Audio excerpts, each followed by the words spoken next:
So, hello students, this is गद्य पाठ first portion fourth chapter एक कहानी है भी मनु भंडारी. सो इस autobiography it's like Manu Bhandari की अपनी खुद की कहानी own story. So this chapter is very important. So in every year this chapter will come in long answer, one word answer, explanations and sandarbh vyakya everywhere. This just chapter is very important but easy chapter, nothing is there.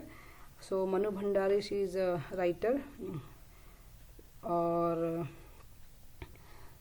इन्होंने अपनी खुद की कहानी लिखी है, अपने family की story लिखी है. और जो मनु भंडारी जो है उस समय मतलब she was very bold writer और उस समय she is very bold lady. तो उस समय आज से 30-40 साल पहले, 30-40 नहीं ज़्यादा ही साल है, almost 70 years before, almost 70 years, 70 or 60 years before she was very bold lady, Manu Bhandari. तो उस समय people are very orthodox, so they were not allowed to send girls for college, schools like that. They were not giving education. That Manu Bhandari, she fighted with his father and she made her own destination. She means अपनी किस्मत उन्होंने खुद बनाई. So this chapter is very important. यह एक कहानी यह भी.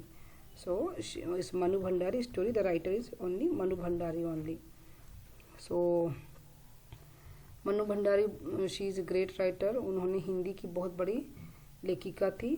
मैं हार गई, एक प्लेट सैलाब, यही सच है, त्रिशंकु, मेरी प्रिय कहानियाँ, 3 निगाहों की एक तस्वीर. सो ये सब उनकी खुद स्टोरी है. एक कहानी यह भी आत्मकथा कथा में अपने उन व्यक्तियों और घटनाओं के बारे में लिखा है जो उनके आपके व्यक्तित्व और साहित्यिक जीवन पर प्रभाव डालते हैं. घर का वातावरण, माता पिता के स्वभाव, भाई बहन एवं सहेलियों के साथ खेलकूद, प्राध्यापिका शीला अग्रवाल का प्रभाव और 1946-47 में स्वतंत्रता आंदोलन में सक्रिय भूमिका संबंधित घटनाओं को मनु भंडारी जी ने इस आत्मकथा में सुंदर ढंग से प्रस्तुत किया है. व्यक्तित्व निर्माण में परिवार के सदस्यों एवं गुरुजनों की अहम भूमिका को उजागर करने के उद्देश्य से यह आत्मकथा का चयन किया गया है. सो mainly what she wrote in this one, about her father, about their family, about her neighbors, friends, teachers. She wrote about them, how they means in her personality development, how much important role they people played, like that she wrote. So why they given this chapter? In personality development, what elements help you, what elements give help you for making a personality. So basically that reason she wrote this.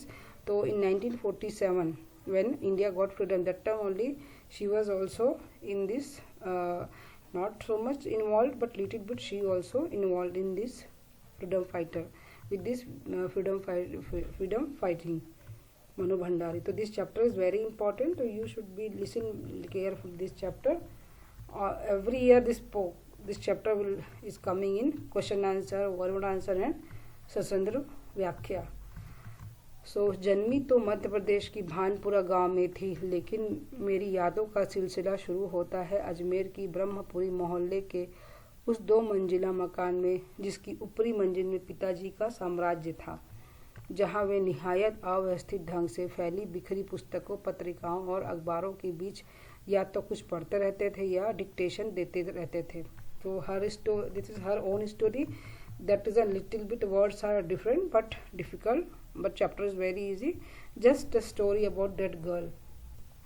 So where she born? Madhya Pradesh के भानपुरा गांव में. So this is the question answer which will come. Manu Bhandari का जन्म कहाँ हुआ था, कहाँ जन्म हुआ था? MP के भानपुरा गांव में. लेकिन उनको कहाँ से शुरू है? रिमेम्बर अजमेर. अजमेर कहाँ है? राजस्थान में. Where she was living? In Ajmer, Brahmapuri street. She was staying in two-floor house. First floor they are staying and second floor, upper floor who is staying, his father is staying. and निहायत अव्यवस्थित ढंग से मैली बिखरी पुस्तकों, पत्रिकाओं और अखबारों के बीच या तो वो कुछ पढ़ते रहते थे या फिर डिक्टेशन देते थे. तो how he was living his father, which means fully everywhere book and everything, means it's not systematic. His room was not systematic. Always he was doing some study, some magazines, otherwise he was giving dictation. नीचे हम सब भाई बहनों के साथ रहती थी हमारी बेपढ़ी लिखी व्यक्तित्व विहीन माँ। सवेरे से शाम तक हम सबकी इच्छाओं और पिताजी की आज्ञाओं का पालन करने के लिए सदैव तत्पर। Then down floor who was staying? She is staying with brothers, sisters and her mother. How is her mother? बेपढ़ी लिखी means she was uneducated and illiterate lady, and व्यक्तित्व विहीन means she don't have personality, any personality. Her mother, she don't have any personality. That reason she don't like her mother. So in morning to evening she is doing their work only. She don't have voice.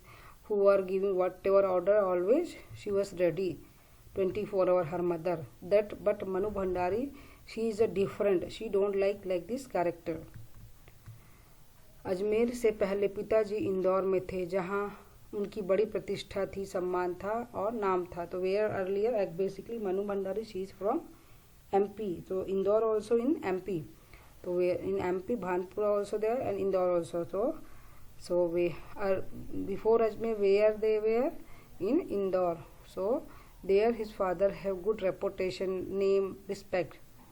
Congress के साथ साथ समाज के सुधार के कामों में भी जुड़े हुए थे. तो he was like politician and social worker. शिक्षा के केवल वे उपदेश ही नहीं देते थे बल्कि उन दिनों 8-10 विद्यार्थियों को अपने घर पर रख कर पढ़ाया, जिनमें से कई तो ऊंचे ऊंचे ओहदे पर पहुंचे. ये उनकी खुशहाली के दिन थे. उन दिनों उनकी दरिया दिली के चर्चे भी कम नहीं थे. एक ओर वे बेहद कोमल और संवेदनशील व्यक्ति थे तो दूसरी ओर बेहद क्रोधी और अहमवादी. So she was telling about his father. So beginning where they started, they were in Indore, और वहाँ पे बहुत उनका नाम सम्मान था. He was a politician and social worker, and he was giving more important for education. So earlier he was giving a tuition free, means he was not taking money. So may 9-10 students like that he was giving education, and some students got good position also. So that time they were very happy. They are happy life, happy days that time. और उनकी दरिया दिली मतलब big heart, जिसका दिल दरिया मतलब होता है lake. How is lake and pond is very big. तो his heart is very big. He was not taking money for tuition also. So every one like him. So एक ओर वे बेहद कोमल एंड संवेदनशील व्यक्ति थे तो दूसरी ओर वो बेहद क्रोधी और अहमवादी. That line is very important. It back side it is in question answer about her father and ससंदर व्याख्या इट इज देयर. ही कैसे थे उनके फादर? He have dual personality. First he is very sensitive and soft, but he is very short tempered and egoistic. So his father is have like this character. And how is his mother? His mother is very means illiterate. She don't have any personality. She don't have voice. So see difference in between her father and her mother. See how is her mother and how is her father. यह सब तो मैंने केवल सुना, देखा तब इन गुणों के भग्नावेश को ढोते पीता थे. एक बहुत बड़े आर्थिक झटके के कारण वे इंदौर से अजमेर आ गए, जहां उन्होंने अपने अकेले के बलबूते हौसले से अंग्रेजी हिंदी शब्दकोश विषयवार के अनुसार अधूरे काम को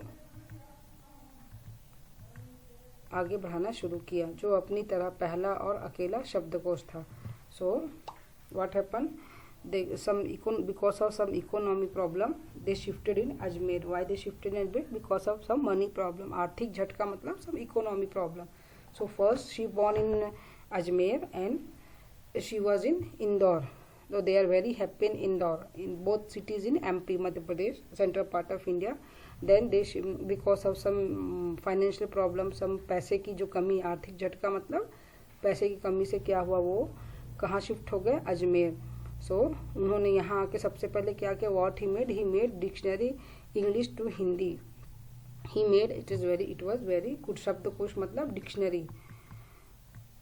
इससे उन्हें यश और प्रतिष्ठा तो बहुत दी पर अर्थ नहीं दिया. शायद गिरती आर्थिक स्थिति ने ही उनके व्यक्तित्व के सारे सकारात्मक पहलुओं को निचोड़ना शुरू कर दिया.